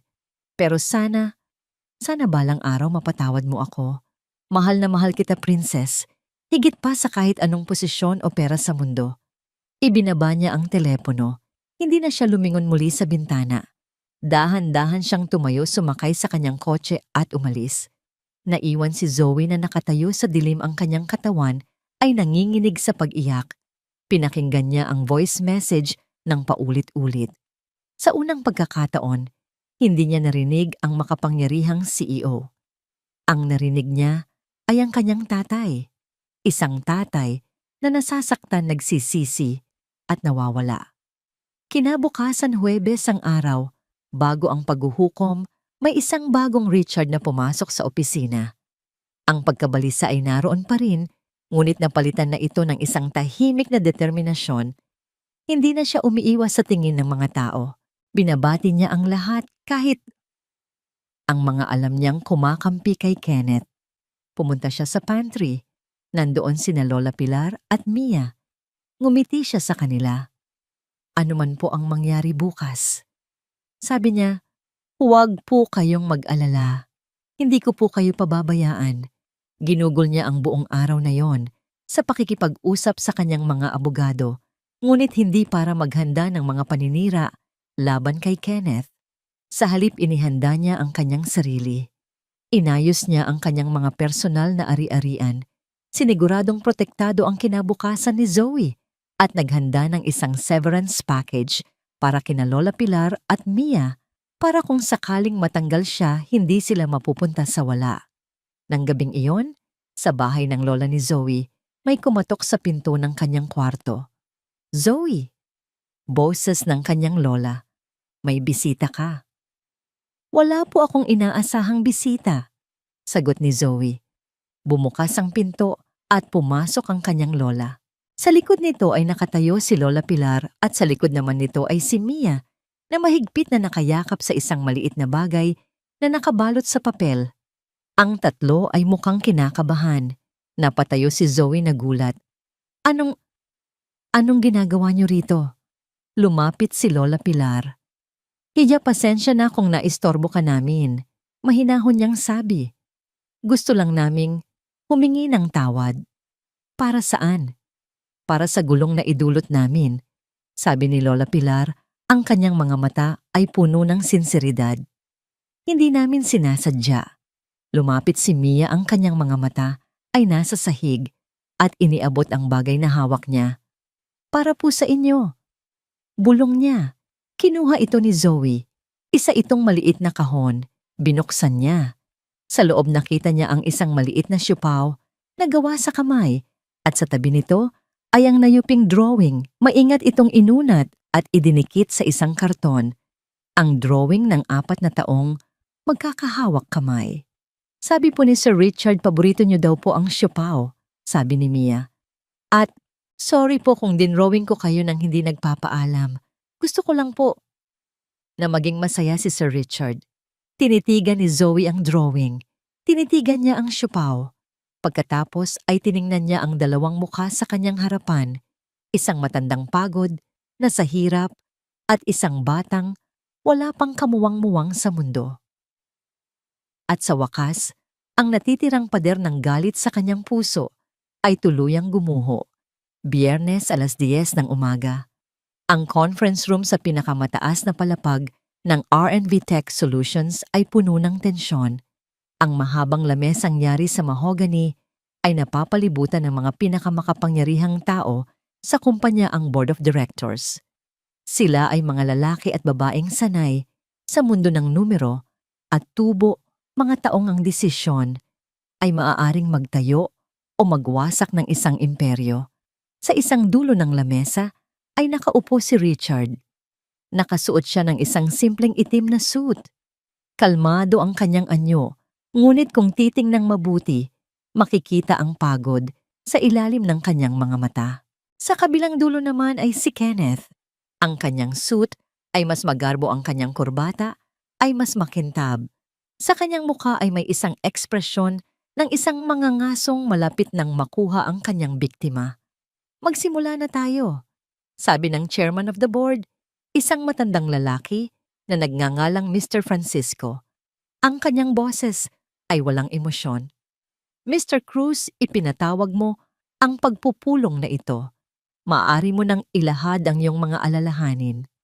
Tumayo si Kenneth, ang kanyang kilos ay puno ng pekeng pag-aalala. Salamat, Mr. Chairman. Mga kagalang-galang na miyembro ng board. Mabigat sa aking kalooban na gawin ito. Alam nating lahat ang respeto ko kay Richard. Ngunit ang aking katapatan ay nasa kumpanyang ito. Nagsimula siyang magsalita, bawat salita ay maingat na pinili upang magtanim ng lason. Binanggit niya ang erratic behavior ni Richard, ang kanyang unprofessional decisions at ang pagpayag nitong compromise company security sa pamamagitan ng pagpapatira ng mga hindi kilalang tao sa loob ng gusali. Ang R&V Tech Solutions ay hindi isang charity institution, diin ni Kenneth. Ito ay isang negosyo at ang mga desisyon ng ating CEO ay nagpapakita ng isang nakababahalang kakulangan ng pag-unawa sa pagkakaiba ng dalawa. Pagkatapos, inilabas niya ang kanyang alas. At para patunayan ang aking punto, meron akong isang video na kuha mismo sa loob ng ating opisina noong nakaraang linggo.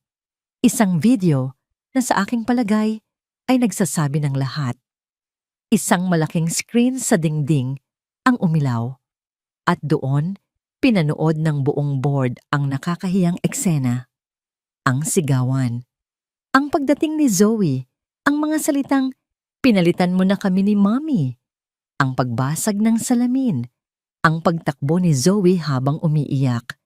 Nang matapos ang video, isang mabigat na katahimikan ang bumalot sa silid. Ang ilan sa mga miyembro ng board ay napailing. Ang iba ay hindi makatingin. Nang diretso kay Richard, ang pinsala ay malaki. Gaya ng nakita ninyo, pagpapatuloy ni Kenneth, ang kanyang boses ay puno ng huwad na awa. Ang ating CEO ay hindi lang gumagawa ng mga desisyong makakasama sa negosyo, hinahayaan din niyang madamay ang kanyang personal at pampamilyang problema sa loob ng ating lugar ng trabaho. Paano natin pagkakatiwalaan ang isang leader na hindi kayang kontrolin ang sarili niyang buhay? Umupo si Kenneth na sisiyahan. Checkmate. Lumingon si Mr. Francisco kay Richard. Ang kanyang mukha ay seryoso. Richard, mayroon ka bang nais sabihin para ipagtanggol ang iyong sarili? Tumayo si Richard. Ang lahat ng mga mata ay nasa kanya. Ito na ang sandali. Maaari niyang ilabas ang folder na naglalaman ng mga kasalanan ni Kenneth. Maaari niyang ibalik ang putik. Ngunit naaalala niya ang mga salita ni Lola Pilar. Ang putik ay hindi nililinis ng kapwa putik. Naaalala niya ang mukha ng kanyang anak. Huminga siya ng malalim. Wala po akong sasabihin para ipagtanggol ang sarili ko. Nagsimula si Richard. Ang kanyang boses ay kalmado at matatag. Nagulat ang lahat, lalo na si Kenneth. Dahil ang karamihan sa mga sinabi ni Kenneth ay totoo. Isang bulungan ang kumalat sa silid. Totoo na nagpatira ako ng 2 tao sa ating gusali. Pagpapatuloy ni Richard, isang 65 taong gulang na babae na may malubhang hika at ang kanyang 6 na taong gulang na apo. Sila ang questionable personnel na tinutukoy niya. At totoo na nagkaroon ng isang masakit na komprontasyon sa pagitan ko at ng aking anak. Ang video na yon ay nagpapakita ng aking pinakamalaking kabiguan. Hindi bilang isang CEO, kundi bilang isang ama. Hindi makapaniwala si Kenneth. Ito ay isang pagsuko. Nitong mga nakaraang taon, sabi ni Richard, ang kanyang tingin ay lumibot sa bawat miyembro ng board. Naging abala ako sa pagpapalago ng kumpanyang ito. Sinukat ko ang aking tagumpay sa pamamagitan ng stock prices, revenue at market share. At sa proseso, kinalimutan ko kung ano talaga ang ibig sabihin ng halaga. Ngunit nitong mga nakaraang buwan may nangyari. Nakilala ko ang isang batang babae na sa kabila ng gutom ay inalok sa akin ang kanyang nag-iisang piraso ng tinapay. Nakilala ko ang isang lola na sa kabila ng sakit at kahirapan ay hindi binitiwan ng kanyang dignidad. Tinuruan nila ako ng isang bagay na hindi itinuturo sa Harvard Business School. Tinuruan nila ako na ang pinakamahalagang asset ng isang kumpanya ay hindi ang teknolohiya o ang kapital, Ito ay ang mga tao. Naglakad siya palapit sa screen. Oo, nagkamali ako. Hinayaan kong masira ang relasyon ko sa aking anak. At iyon ay isang pagsisisi na dadalhin ko habang ako'y nabubuhay. Ngunit ang pagtulong kina Lola Pilar at Mia, iyon ang nag-iisang desisyon na ginawa ko sa loob ng matagal na panahon na alam kong tama. Tumingin siya ng diretso sa mga mata ng board. Kung ang pagiging isang epektibong CEO ay nangangahulugan na kailangan kong maging manhid, na kailangan kong talikuran ang mga taong nangangailangan, na kailangan kong unahin ang tubo kaysa sa puso. Kung gayon marahil ay hindi na ako ang tamang tao para sa posisyong ito. Pero kung naniniwala kayo tulad ko na ang isang kumpanyang may puso ay isang kumpanyang mas matatag, kung naniniwala kayo na ang pag-aalaga sa ating mga tao mula sa pinakamataas hanggang sa pinakamababa ang siyang magdadala sa atin sa tunay na tagumpay. Kung gayon, handa akong pamunuan kayo sa bagong direksyong yon. Isang direksyon na may integridad, malasakit at humanidad. Isang katahimikan ang muling bumalot sa silid. Ngunit sa pagkakataong ito, iba na ang pakiramdam. Hindi ito katahimikan ng paghuhusga, kundi ng malalim na pagninilay. Tapos ka na ba, Richard? Tanong ni Mr. Francisco. Opo, sir. Umupo si Richard. Ginawa na niya ang kanyang pagpili. Ano man ang mangyari, payapa na ang kanyang kalooban. Biglang bumukas ang pinto ng conference room. Ang lahat ay napalingon. Pumasok si Zoe. Sa likod niya ay sina Lola Pilar at Mia. Napatayo si Richard sa gulat. Zoe. Anong? Sandali lang po. Sabi ni Zoe, ang kanyang boses ay nanginginig ngunit determinado. Humarap siya sa board. Ako po si Zoe Vargas. Ako po ang anak niya. At ako po ang nasa video. Nagkatinginan ng mga miyembro ng board. Yung mga sinabi ko po sa video. Hindi po yun totoo. Sabi ni Zoe, ang mga luha ay nagsisimulang mamuo sa kanyang mga mata. Hindi po pinalitan ng tatay ko ang mami ko. Ang totoo po ako ang nagkamali. Nagseselos po ako at nasasaktan at sa kanya ko po ibinunton ang lahat ng galit ko. Pero ang tatay ko po, siya po ang pinakamabait na taong kilala ko. Tumingin siya kay Richard. Dad, I'm so sorry. Pagkatapos ay lumingon siya kay Kenneth. At kayo po. Sabi niya, kayo po ang masama dahil ginagamit niyo po ang sakit ng pamilya namin para sa sarili ninyong interes. Napatanga si Kenneth. Hindi niya ito inaasahan. Lumapit si Mr. Francisco at lumuhod sa harap ni Zoe. Ngumiti siya. Salamat, Hija. Napakatapang mo. Tumayo ang chairman at humarap sa board. Sa tingin ko malinaw na ang lahat. Tumingin siya kay Kenneth at ang kanyang ngiti ay naglaho. Mr. Cruz, ang iyong kawalan ng integridad ay nakakabahala. Mag-uusap tayo mamaya. Pagkatapos ay lumingon siya sa buong silid. At para sa agenda ng pagpupulong na ito, ako ay boboto na panatilihin si Richard Vargas bilang ating CEO. At hindi lang yan. Sinusuportahan ko ang kanyang bagong pananaw para sa kumpanya. Panahon na para magkaroon tayo ng puso. Itinaas niya ang kanyang kamay. Isa-isa ang ibang mga miyembro ng board ay nagtaas din ang kanilang mga kamay hanggang sa halos lahat ay sumang-ayon na. Nakahinga ng maluwag si Richard, isang hiningang tila isang taon niyang pinigilan. Ngunit ang tagumpay sa boardroom ay hindi ang pinakamahalaga sa kanya sa sandaling iyon. Ang kanyang mga mata ay nakatuon lamang sa kanyang anak. Tumakbo si Zoe palapit sa kanya at niyakap siya ng mahigpit. I love you, Dad. I love you too, Princess. Bulong ni Richard, niyakap pabalik ang kanyang anak. More than you'll ever know. Sa isang sulok na kangiting nanonood, sina Lola Pilar at Mia. Ang isang maliit na syupao na itinago sa ilalim ng isang kotse ay nagsimula ng isang kadena ng mga pangyayari na hindi lang nagligtas sa kanila, kundi nag-ayos din ng isang sirang pamilya at nagbago sa puso ng isang buong kumpanya. 6 na buwan ang lumipas.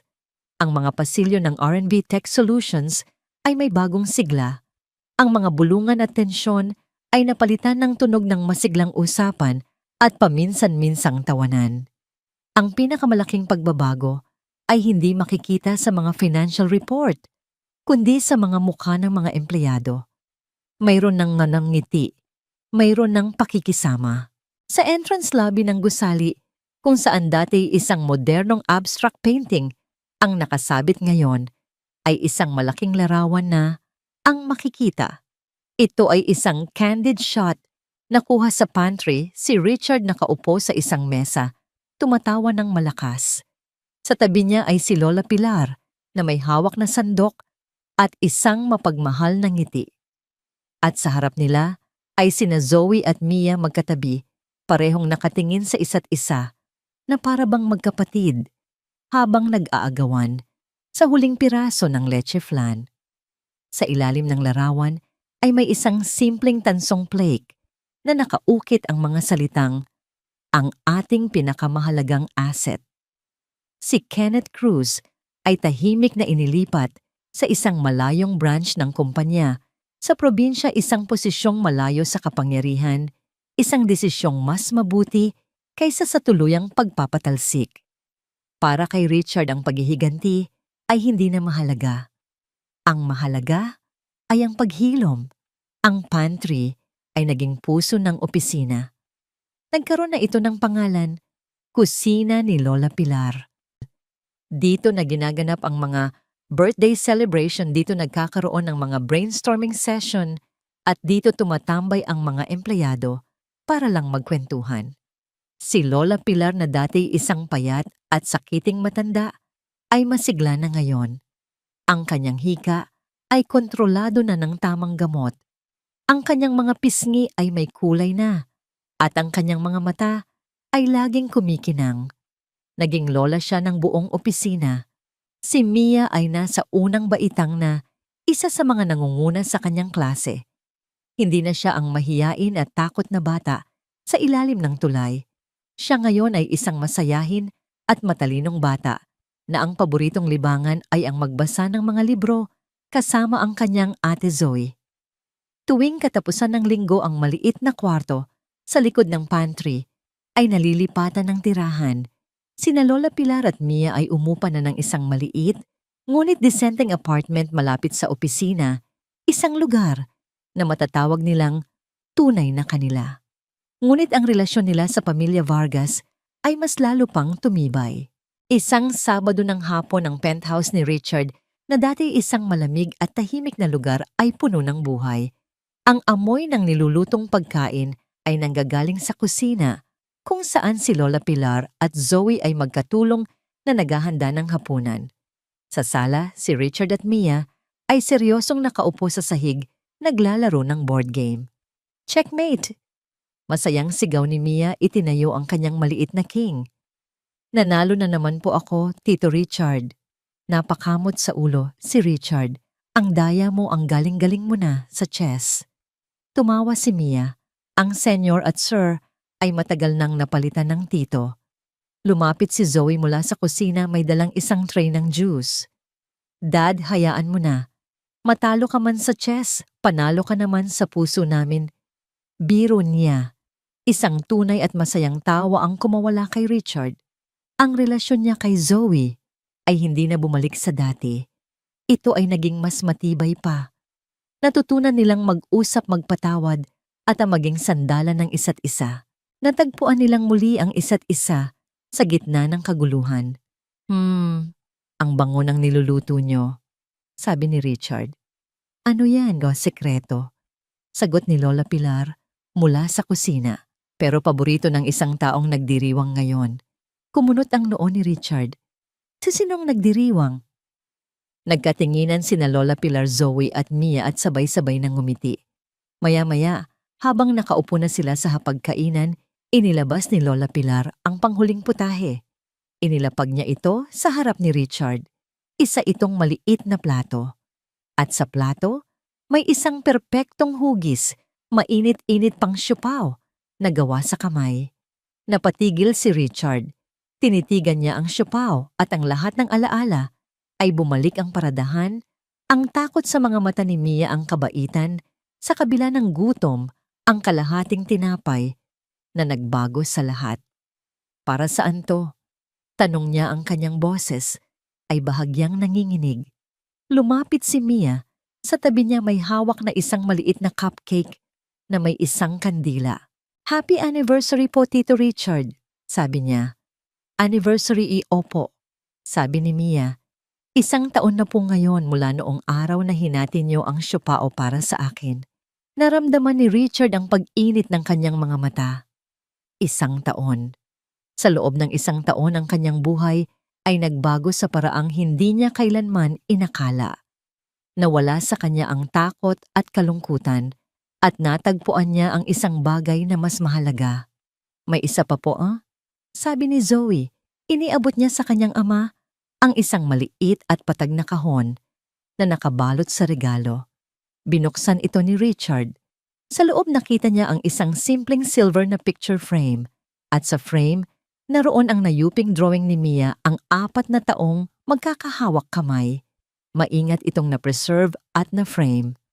Para po maalala niyo, Dad, sabi ni Zoe, na minsan ang buong pamilya ay nagsisimula sa isang drawing.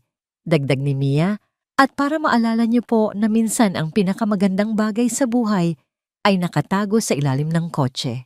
Hindi na napigilan ni Richard ang kanyang mga luha. Ngunit hindi ito mga luha ng lungkot o pagsisisi. Ito ay mga luha ng purong pasasalamat. Tumayo siya at niyakap ang 4 na pinakamahahalagang tao sa kanyang buhay, si Zoe, si Mia at si Lola Pilar. 4 sila, isang pamilyang binuo hindi ng dugo kundi ng pagkakataon ng kabutihan at ng isang piraso ng siopaw. Kinuha niya ang siopaw, hinati ito sa 4 na piraso at ibinigay sa bawat isa. Kalahati para sa'yo, kalahati para sa'kin.